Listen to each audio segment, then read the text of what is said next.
Hello and a warm welcome to the Federal, to our special program, Capital Beat.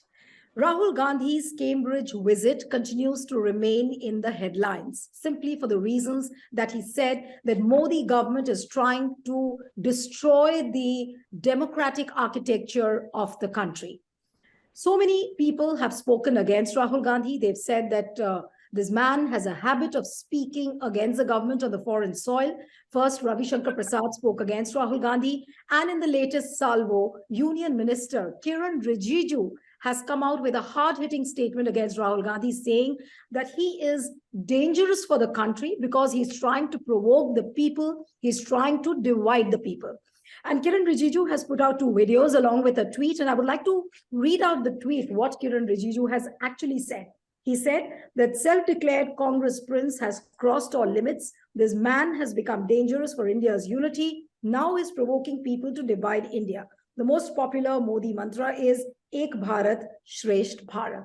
So the question we're going to ask is that is Rahul Gandhi really dangerous for the country? Or the other side, or the other point by which we could look at this whole narrative is that is BJP intimidated by Rahul Gandhi? I'm joined by a veteran panel today. I have with me Satish K. Singh, who's been the former editor-in-chief of Z News. Sir, thank you so much for joining. Sanjay Jha, ex-Congress spokesperson with us. Thank you, sir.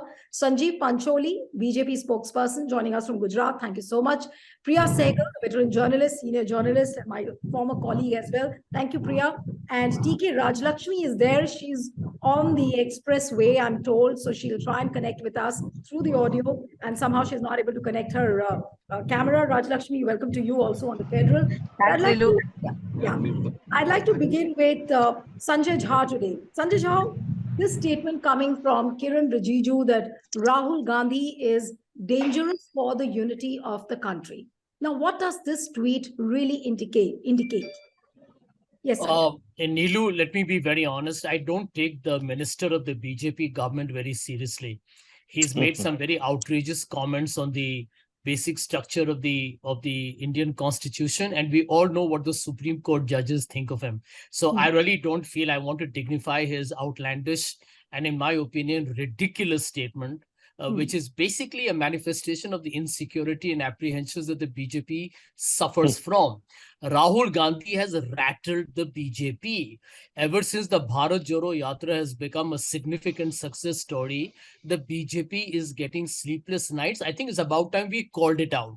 Now, I have followed Rahul's speeches and his Q&A in London very, very closely. He has said exactly what he's been saying, what the opposition has been saying, what people like I have been saying, number of liberals have been saying in India, that Indian democracy is notional. You see, the emergency lasted for 21 months officially. We all know that ever since Mr. Modi became prime minister, and you know that famous case where you had, this activist who was kind of, I think, traveling to London, and she was told to actually not go there to speak in a conference. Since then, this government has been wearing the hand of what is now called as an elected autocracy. The latest, I don't know which freedom study, they have called India as the fastest autocratizing country in the world. The Economist has said we are actually a flawed democracy. This is true. So very quickly, I believe that let us stop living under this false delusion or an illusion or a hallucination that we are a democracy. We are not. People are scared in India. I'm not just going to talk about, investigating CPR or the BBC or the threat to journalists in India. We have seen what has been going on for the last several years. So the Sanjay, allow me to interrupt you for a few seconds. But this whole debate is about whether at all Rahul Gandhi should or should not have spoken on a foreign soil against India like this. That is what BJP is making the case all about. Well, the BJP happens to be a party that is, at its core, it's a hypocritical party. It's a party which is two-faced, which will lie. It is a master in malicious propaganda, post-truth and fake news. Let me give some fodder for Mr. Pancholi to answer on your show, because I'll have to leave at 5:30. Pancholi साहब, जरा बताइएगा, क्योंकि हम तो शायद उस समय नहीं रहेंगे आपके प्रोग्राम में, कि कौन सा वो शख्स था जो 2015 में जाके फार ईस्ट में कहा कि 2014 से पहले मैं जब प्रधानमंत्री बना उसके पहले भारत में जो लोग रहते थे, भारत के नागरिक बहुत अपने आप को शर्मिंदा समझते थे कि हम तो कोई पाप किए हैं क्या कि भारत में हमारा जन्म हुआ था। तो क्या आपके पिताजी, आपके माताजी जो भारत के जो इतने महान जो बहादुर हमारे सैनिक हैं, किसान हैं, मजदूर हैं, व्यापारी हैं, उद्योगपति हैं, छात्र हैं, 2014 से पहले हम लोग अपना सर झुका के चलते थे क्या? आप क्या कोई अपने चेहरे पर कोई गमछा या कोई रुमाल लेके बाहर जाते थे? बहुत शर्म लगता था। ये तो भारत के प्रधानमंत्री ने कहा है।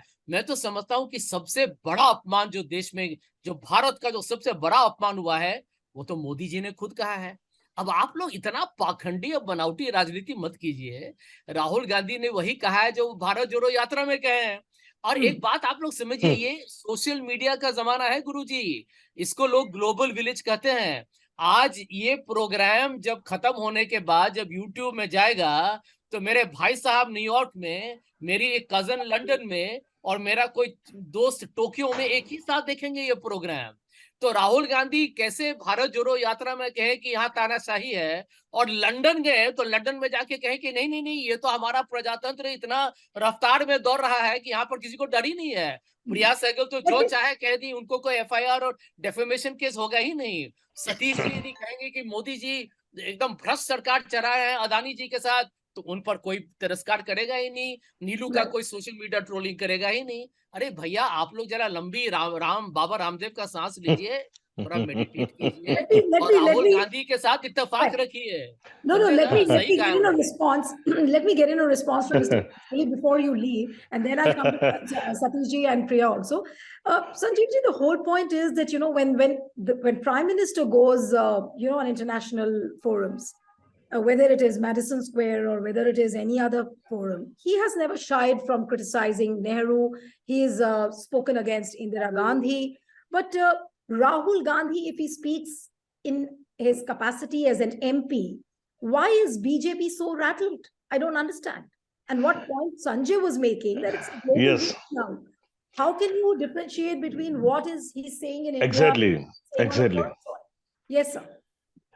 देखिए, जितने भी वरिष्ठ हमारे प्रवक्ता है कांग्रेस के, सब बखलाए हुए हैं, क्योंकि जिस तरह से संजय भाई ने अपनी रजूआत की है कि ये राहुल गांधी के पीछे पड़ गए, ये है वो है। देखिए, मैं समझता हूं कि इन्होंने जो मोदी जी की बात कही, मोदी जी ने कहीं पर भी किसी भी दिन हिंदुस्तान के खिलाफ एक भी चीज नहीं बताई।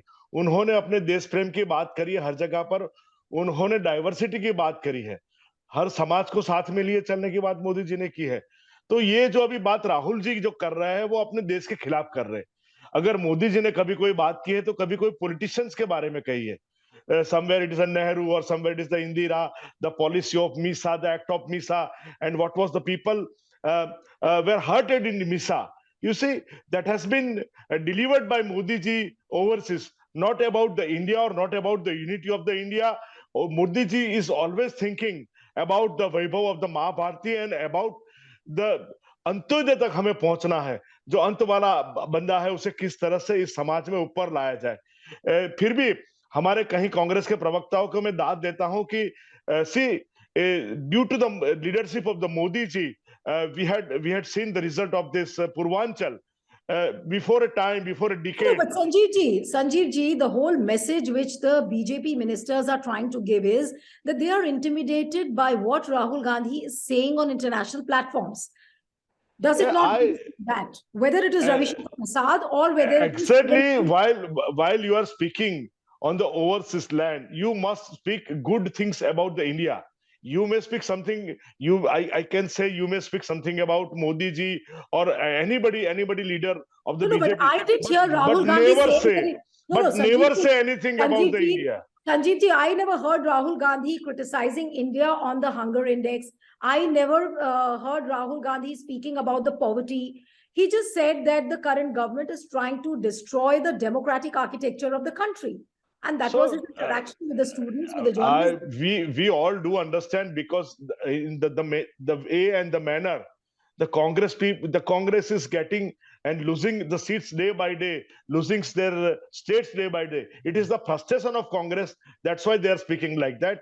And you see, So it's a all the frustration of political Congress. parties. But what is Yes, BJP doing? definitely. What is BJP up to? It is frustration of Congress, but what is BJP up to? BJP is making a better India. BJP is making a better Okay. people. You see, we made everything better than what we were on the previous decade. The days now, अगर हम देखते हैं तो हमारी जो संरक्षण व्यवस्था है, हमारा जो मेक इन इंडिया का नारा है, सभी चीजों में हम आगे हैं. Everything the BJP has made a complete transformation, the rebuild. Okay. Entire Sanjay, India. you've made your point. I'll come back to Sanjay again, but before that, I want to go to Satish ji and Priya. Satish ji, to you first. Do you really think that Rahul Gandhi is such a big danger to the democracy as what Kiren Rijiju has really made out to be? He's saying that he's provoking the Indians, he's dividing the country, he's a danger to India. Now, what would you really say? Is this Kiren Rijiju's state frustration, or is it an indication that now some kind of action will probably be taken against Rahul Gandhi for what he said in Cambridge? Yes, Satish. I have 3-4 things to say. First Yes, of all, if the law minister of the country feels that he is dangerous, then I think that the law should come into action and he should act against Rahul Gandhi for being danger to our country. So this is one. But their reaction, the reaction seems to be out of a strategy. You see, please listen to me carefully. It's strategy versus strategy. When I say this, I mean, when he started the Bharat Jodo Yatra, Mr. Gandhi, then he was openly saying that he has done it as a last resort. The first step was to say it openly on the domestic land. And he's not saying something different to what he was speaking during the Bharat Jodo Yatra. Yes. The only difference is soil. The soil that was earlier the domestic soil, this is the foreign soil. And if you ask me, and believe me also, when I'm telling you, I always predicted in my mind that this is going to be the course of action to be undertaken by Rahul Gandhi. And again, I'm predicting before you, this is the first stop foreign soil in Britain. The next stop would be USA. This is my prediction.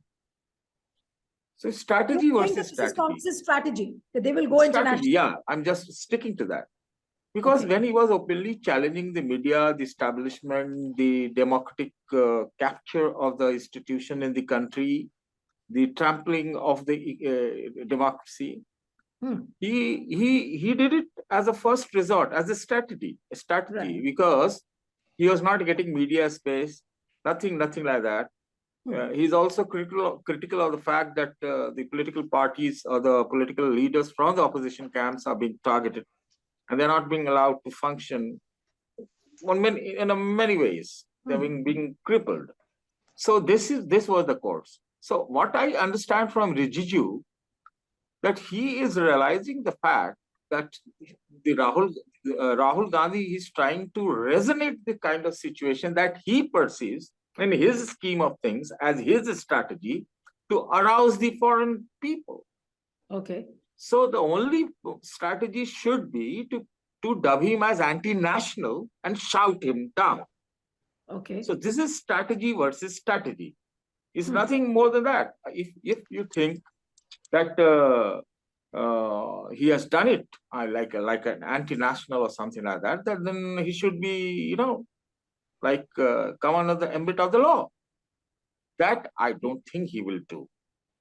So this is politics versus politics, strategy versus Satish sir, what you are saying really brings me to an understanding that is there going to be a case of sedition perhaps against Rahul Gandhi for what he has said? If you're saying that he's trying to provoke the people, he's trying to, he's a danger to the democracy. So do we see in the coming days probably a case of sedition against Rahul Gandhi?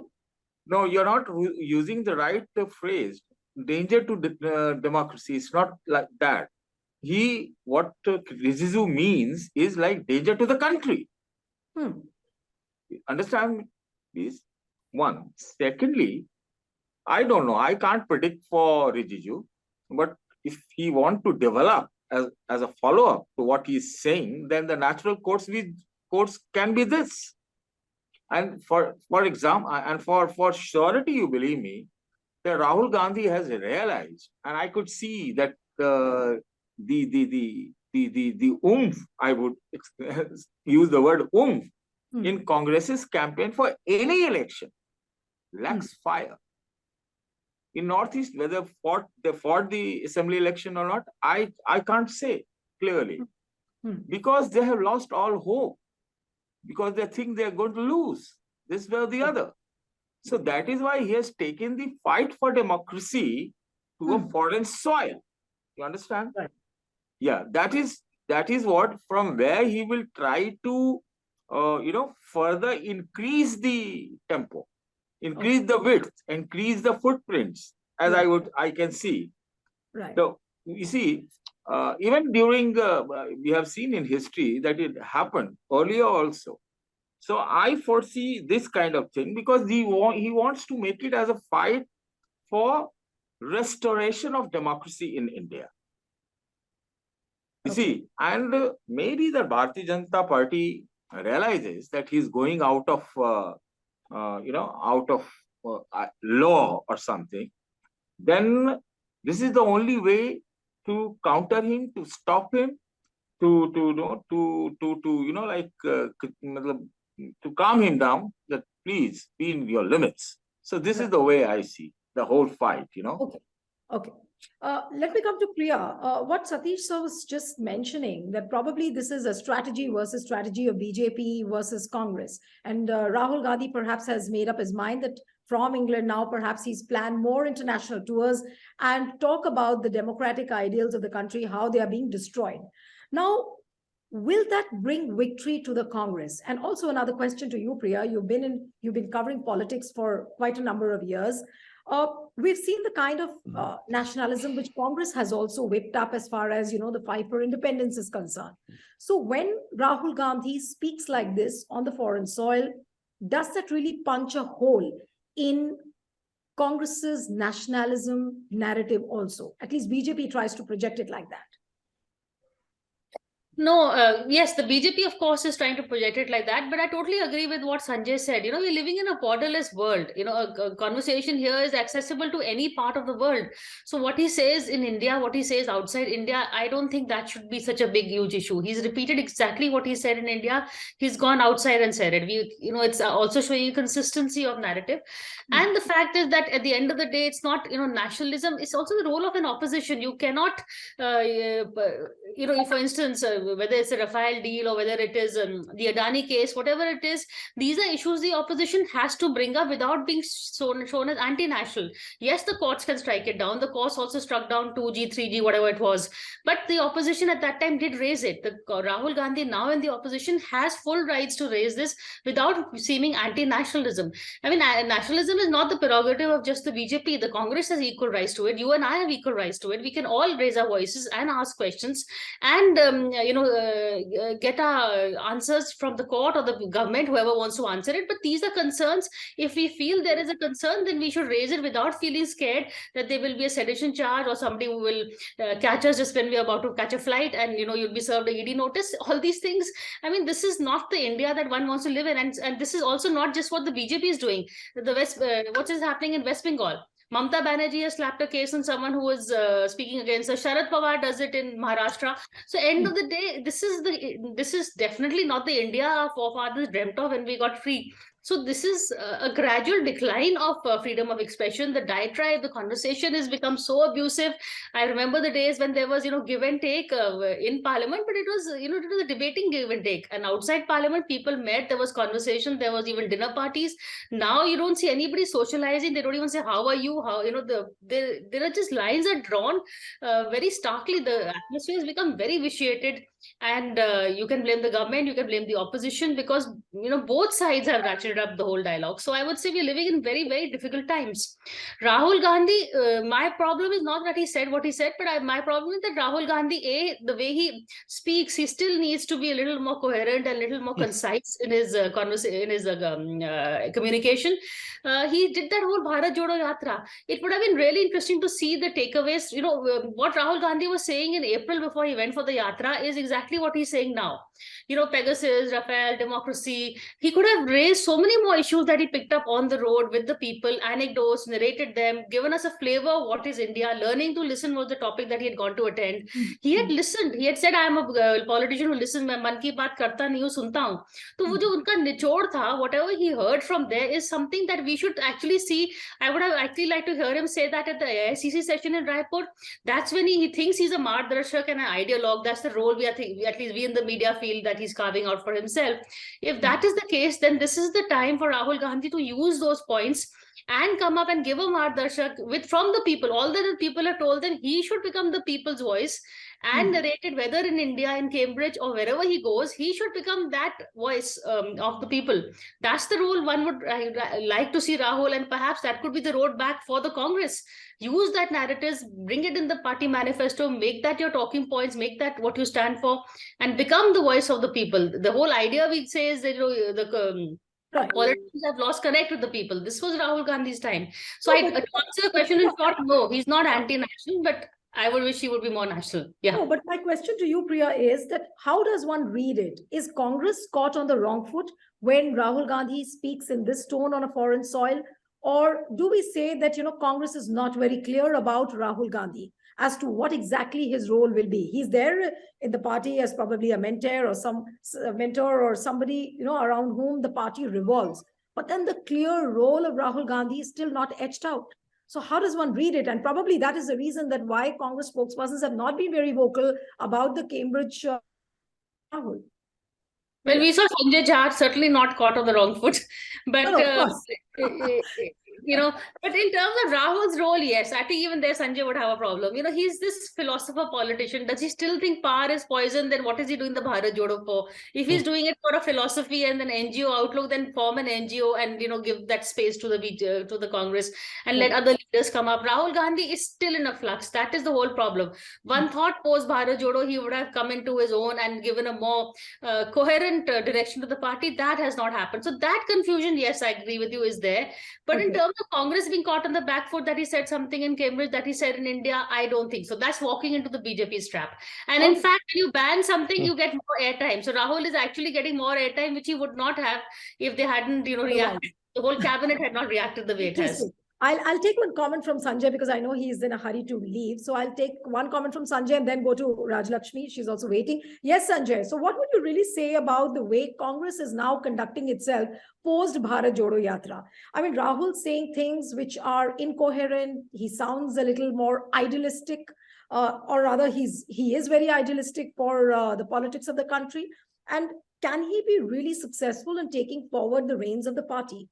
How does one really read? And Nilu, in short, I agree with probably the majority of the points that my friend Priya has mentioned. Couple of observations. Number one, let us buy into this new term, democratic recession. Recession is not just an economic phenomenon.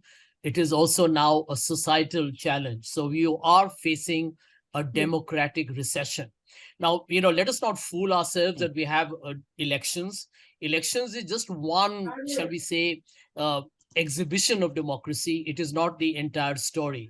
The second point, which is very important, and I think I agree with what Priya said, that there are multiple challenges in India that Rahul Gandhi can articulate in different platforms.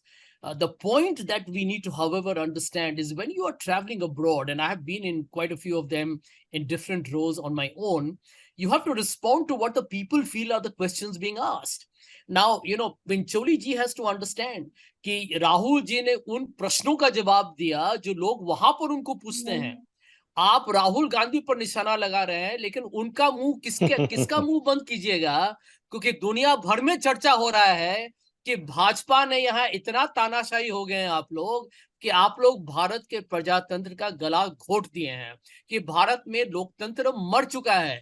CBI तो बेचारा एक caged parrot था, यहाँ पर तो तोता का पंख काट के आप लोगों ने उसको जला ही दिया है।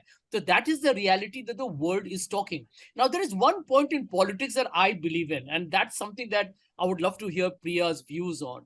You see, as a leader, as a politician, one of the things in communication that you're often told, and I don't disagree with what is considered to be a template, is that you can't talk of 10 things. You got to focus on 4 or 5 fundamentals and repeat them again and again and again till it becomes the real story of your time. So democracy, what I call is, authoritarian, kind of intimidation, communal hate, death of institutions, unemployment, inflation, and a party that at core is looking at dividing India. But Sanjay, aren't these ideas, sorry to interrupt you, but aren't these ideas too intellectual for the people to, really understand and convert it electorally for Congress? Well, let me tell you, Neelu, Adani is not an intellectual issue. It is an issue of corruption, right? It is an issue of not crony capitalism is equal to corruption. Let's understand that. Let's simplify it. End of day, there are issues being raised which are fundamental to the citizens of India. Now, what happens in politics is a leader has to give the 36,000 feet above sea level of basic Air Force support. At the tactical level, at an MP, at an MLA, he will fight about what happened in my constituency, where did the development not happen, where is the corruption being done by a contractor, what is that BJP MLA said. Now, as a leader, you got to really create the environment, the larger story under which you can challenge this government. And on that, let me tell you, there is no dispute whatsoever. Indian democracy, the harassment of the press, the threat to the individual civil liberties in India, the way you have gone after minorities, particularly the Muslims, the way people have been forced to actually talk on WhatsApp and not on regular phone lines, the way today the CBI and the ED works. Can you imagine the courts have said there was no case to arrest Sanjay Raut, that the ED had no case to arrest him? You are talking about a situation today where the opposition is being silenced, the media is being silenced, NGOs are being silenced, people are being arrested and put in jails. How can the BJP even come and say that Rahul Gandhi is a threat? The Rahul Gandhi, by saying that, is now becoming the voice of India. And that is the truth. Absolutely. I'll have to leave, Neelu, now. Okay, Sanjay, thank you so much. And Sanjeev ji, I'll come to you. And thank you, Satish ji, Priya ji, and Sanjeev ji as well. Thank you. Okay, thank you, Sanjay. I'll go to Rajlakshmi because she's been waiting and she's on the highway right now. Yes, Rajlakshmi, if you can. Yes, this whole tweet by Kiren Rijiju saying that Rahul Gandhi is a real threat to India, he's a danger, and he's trying to divide the people. According to you, what is this really, as far as an indication is concerned? What does it really signify? Well, I think, I think the BJP should not have reacted the way it did, in the first place, because that has obviously given far more traction to what Rahul Gandhi has been saying. And if it actually sort of takes action against him, for all that he said, on the grounds that he's anti-national, that he said things against the country, etc., then they will be proving exactly the things that have been talked about on the show, the things that Sanjay Jha spoke, the things that Priya said, the things that I also sort of believe in. And the fact remains is that that there is a concern in this country about the assault on institutions, about the assault on democracy. So if people sort of raise those concerns, it doesn't mean that they're speaking against the country, isn't it? And if he's articulating these concerns, outside the Indian soil, it doesn't mean that he's speaking against the country, but he's critiquing the government of the land. He's critiquing the government of the day.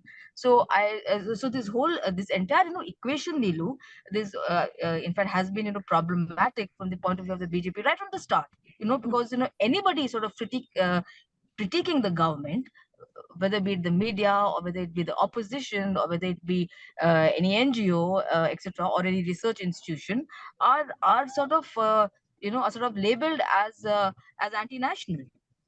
And so, if you do not critique the government, then you are a bhakt. If you sort of critique the government, then you are a Yes, Del. go ahead, Rajlakshmi. This framework has been there, right from the beginning. Now, what I feel that perhaps Rahul Gandhi should not have done. I mean, fine, he's got the freedom of speech to say to sort of critique the government, whether on domestic soil or abroad, whatever. He represents, the opposition in that sense. But he should not have actually asked them, to intervene in India's affairs. That was a little bit of a stretch. I mean, that is This something that I and several others, wouldn't really agree with that kind of a position. Okay, Rajlakshmi, I lost your audio in between. I'm sorry. Yeah, I lost your audio in between. So you just complete your point, and then I'll go to Sanjeev ji. Yes. Yeah, no, I was just saying that he should not have in fact sought the intervention of either the EU or whichever country it is to sort of intervene in the affairs of India, to say that you should intervene, to restore democracy. I mean, he should not have said that. I mean, he can critique, okay, he can critique the government of the day. So that was a folly on part of Rahul. You're saying that he shouldn't have solicited. Yes, he should not. Let me ask this question to Satish ji. Satish ji, the very fact that Rahul Gandhi has solicited help from EU and America on this front, does it really mean that he's an anti-national? And will BJP try and make him and project him as an anti-national just because he has solicited help from European Union and America? I told you, I predicted this, that he will do the same. He will do something what he's doing after his Bharat Jodo. That was also an extreme step, and he publicly said so. So I was expecting him to do these rants. Maybe that we can say that he should not have asked for intervention, but the crux of his speeches and his comments and his answers are like that. This is a debatable question. I'm not going to go into it because it's for the government, for the political establishment, the government to deliberate on this. And if it is a contravention of the law of the land, then I think he should be brought to the book. I'm not going to comment on that. But I'm saying this, I want to say one thing. You see, I think BJP did a mistake during his Bharat Jodo Yatra by focusing on his shoes and his T-shirt instead of taking him very ideologically. They didn't, and they just remained focused on silly things, and that gave him enough publicity. Now, till then, he was a pappu for BJP. The BJP manufacturing units had made him pappu all the way. Now, the pappu transition to papa, the only resort that is left for Bharatiya Janata Party is to brand him as anti-national. Are you getting that point? Yes. They were slightly delayed in that. Now, yes, I do agree that he should have resemblance, he should have moderation, not taking the extreme steps. But I think he's an extremist by nature, in ideology, in thoughts, in utterances, in his speeches and his comments. So I think it has come to that point. Right. So, we used to hear many years ago that there were a lot of noises from many countries. They were asking for, interventions, voices, restoration, like that.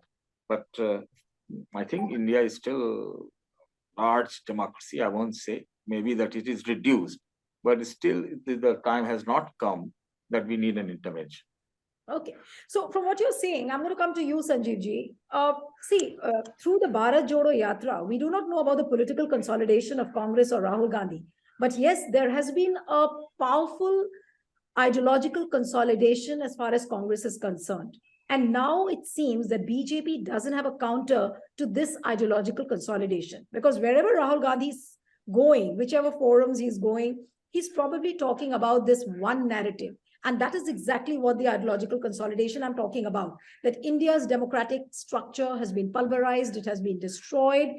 And this counter BJP is not ready with, So the only alternative you have is to label him as an anti-national. But from what Satishji was saying, are you now going to take any action against Rahul Gandhi for what kind of speech he's made in Cambridge?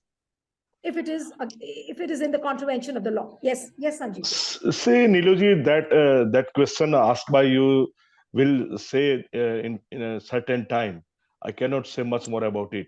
But as considering the Bharat Jodo Yatra, it is actually a race between the UPA leaders. Who will be the leader in UPA? So Rahul is trying to be a UPA leader because the senior UPA leader and senior parties, they are not allowing him to be their leader in incoming election of 2024. So it is all the fundas of Rahul Gandhi and Congress to be a number one. Because as far as the You're seat still not concerns... answering my question. Mr. Pancholi, you're not answering my question. No, it is BJP doesn't have a is very counter. BJP No, doesn't have a counter to the ideological consolidation of Congress. I am giving you the hidden answer. Actually, I'm coming to that point. Coming to that point. But ultimately, what this London Yatra or what the overseas Yatra shows that to be once again the number one. And amongst all the UPA leaders, he wants to be a better leader. So speaking haphazardly on Indian politics and to be the hero, that is the main aim, which shows that Rahul Gandhi is doing at presently. That's what it. So, but you do not have any other counter except for calling him an anti-national. So my point was, are you going to take a strict action against Rahul Gandhi? Time will say. I'm not the person to decide it. Okay. I'm not the person to decide it, but the time will say. The time will give you the answer. Okay. So for the last comments, I'll come to Priya. Priya, how do we see the situation from here on evolving? Does it put BJP on the back foot, or does it really put Congress on the back foot? And also talking about in terms of electoral translation, is it really going to translate electorally for Congress? So far in the northeastern states, of course, Congress had been wiped out in these regions. But in the forthcoming states, do you see this issue really resonating in the other 8 states or 7 states which are left for the polls? Yes, Priya. No, not at all. In fact, you said, how is this going to resonate for the Congress electorally? Not much. While the BJP is very good at owning up the narrative and directing the narrative, they've already said anti-national. They said he goes outside the country and attacks India. Now these are the narratives that can work on the ground, in terms of the Congress. So they have to be careful. Little nuances. The BJP just walks away with the whole story. So in that sense, also the voters in Karnataka or the voters even in Madhya Pradesh and Rajasthan, they are not going to be voting for whether democracy is a threat, or Congress leaders or other leaders are being arrested in West Bengal or Maharashtra. I mean, those are of course non-BJP governments. But they are unfortunately this is something that they do see, misuse of power, even crony capitalism. Unfortunately, we've become so jaded at the end of the day. Unless you can take the narrative, like for instance, the Adani issue, will that be an issue in Karnataka elections? It was not an issue in the Northeast. I don't think it's going to be an issue in Karnataka or Telangana either. So it is. But on the other hand, the liquor policy, where there has been an arrest, they have the ED in their hand. So this is a game the BJP is better at playing. Rahul Gandhi, whatever he does, in the end, if you have to prove the last mile connect, you can say Adani was favored by the government, but where is the give and take between the Prime Minister and Adani? That if you can show that, then that issue of corruption sticks, as what happened in Bofors. Later on, of course, that was proved wrong. But these are the issues where you can show a direct connect is what the people understand. So he has to also pick and choose the story that he wants to take to the people and not confuse them with a lot of issues, a lot of ideas. They have to be, as you yourself said, some issues are just too elitist to translate into the political talk on the ground. You can say Mehengai hai, that is something people understand, what he would do for the Mehengai, that is something. National security, yeah, China to an extent, yes, especially in the Northeast, but these are the issues that do resound. Pakistan somehow resounds more than China, because that's the way we've been, brought up to say Pakistan is the villain number one. So as a politician, Prime Minister Modi knows exactly how to take a narrative, how to turn it around. So in terms of just your limited question of will it work politically on the ground, I don't think so. Okay, but that takes me to the question to Satishji also. The Satishji, is it just a war of perception which the Congress is losing out? Say, for example, they have issues on the platter, talking about Karnataka. They had a huge cash haul, the cash was seized from BJP MLA's son. And even then, Congress is not able to capitalize on this particular issue. And now this whole narrative about Rahul Gandhi being labeled as an anti-national, this obviously will weigh much more heavier than this cash haul which was seen in Karnataka. Well, you see, 2-3 quick points. One, Rahul Gandhi can find a bit of Congress in London, but he can't find Congress here on the domestic ground. Okay. You see, that's the problem. I believe that he has taken the shortcut. Instead of, he has taken the long cut that by walking 4,000 kilometers, that's right. But that was with a select band of people who would love to be seen with Rahul Gandhi. That's one. But after that, what? Where is Congress? Which all places Congress is in? The second point is that I think the Congress should take notice of that. So that's why I believe that on a foreign land, they have taken a shortcut. The long cut is, just going to the villages. I don't agree with the point that Adani issues or corruption issues can't be the, buzzword. It can be. It all depends on the party, the leader, how to raise it and how do they raise it. If there's nothing in Bofors, there's nothing in, say, telecom scam, but don't we know that Congress had to vacate the power? Vacate the government, because somehow it has been a case in history that whenever there is a corruption charge against Congress, it sticks. So which because they are not is able losing out to. One as far minute. as They are Satish, not able to counter that, right. right? But for example, there is something very bad about Congress. That when Congress's Rahul Gandhi as a president promised 72,000 rupees in the last election, just before Lok Sabha. Prime Minister Modi came just, running, and he started giving 6,000 to the farmers. And Congress could not milk that issue at all. So, Bharat Jodo Yatra can be an ultimate weapon, I would say, last resort. But after that, what they have done? So, if they want to make this Adani an issue, they'll have to make it an issue. But it's not that, call me the Hindenburg ka report aaya, there is short selling. Who understands this? No, but then which didn't means people understand anything? Didn't people understand everything about Bofors? Right. But Satish sir, this is the way they have to take it like that. So they don't want to do that. They want to do table talk. They want to do Cambridge speeches. They are not on the ground. So that way, BJP is far, far ahead of. No, absolutely. So, Satish sir, my final question to you. So do we conclude saying that no matter how many issues Congress has on its platter, but it is losing out as far as the war of perception is concerned, because the perception war will be won and is always being won by BJP? No, it's not about perception. They don't have an organization to back up. They don't have communication strategy. They don't have people, functionaries who can go and hit the ground. They don't have catchy slogans and all, like we saw at the time of Bofors. By this, so these are the problem with the Congress, because they had a a defunct aristocratic mind. I do appreciate, I recognize, and I believe that he has done a lot by infusing that ideological element as well as grassroots element in Bharat Jodo Yatra. There's no doubt about it. But he is presiding over a defunct Congress mindset. That's what there is. And even if you, allege Bharatiya Janata Party of being anti-democratic, authoritarian, they have organization to support, they have ideology to work upon, and they are always functional. Right. But Congress, in a way, is very, very dysfunctional. That's where the problem is. And coupled with the fact that, yes, which Satta ki party will allow opposition party to, prosper and challenge it, more so when, samne, this is Congress. I do think that there is a Congress versus all rather than BJP versus all. Okay. So my final question now to Sanjeev Pancholi, and I end the program. 1 minute to you, sir. So how long will BJP continue to succeed only as far as your IT cell is concerned, your media management is concerned? Because the stark reality of the nation is worrisome on the ground.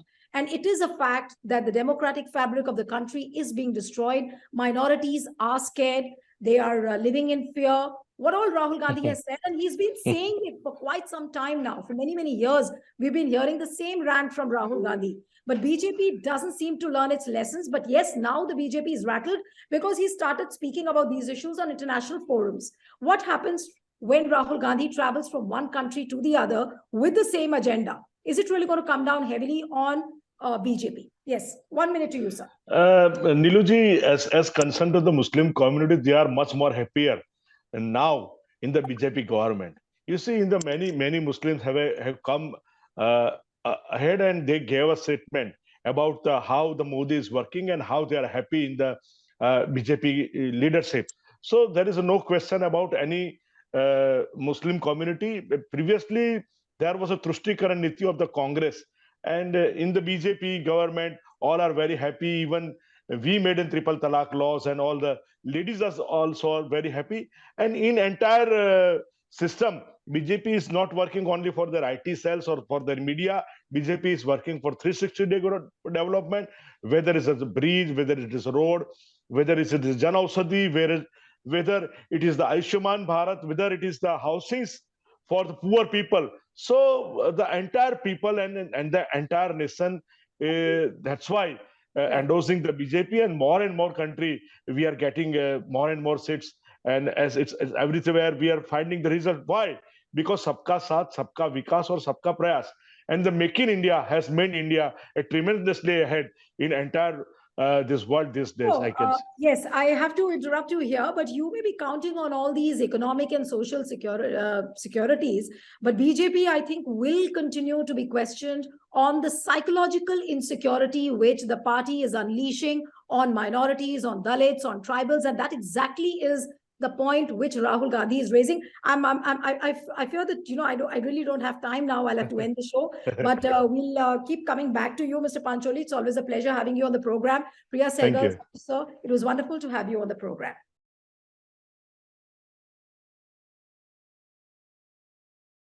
Subscribe to the Federal's YouTube page for more interesting updates.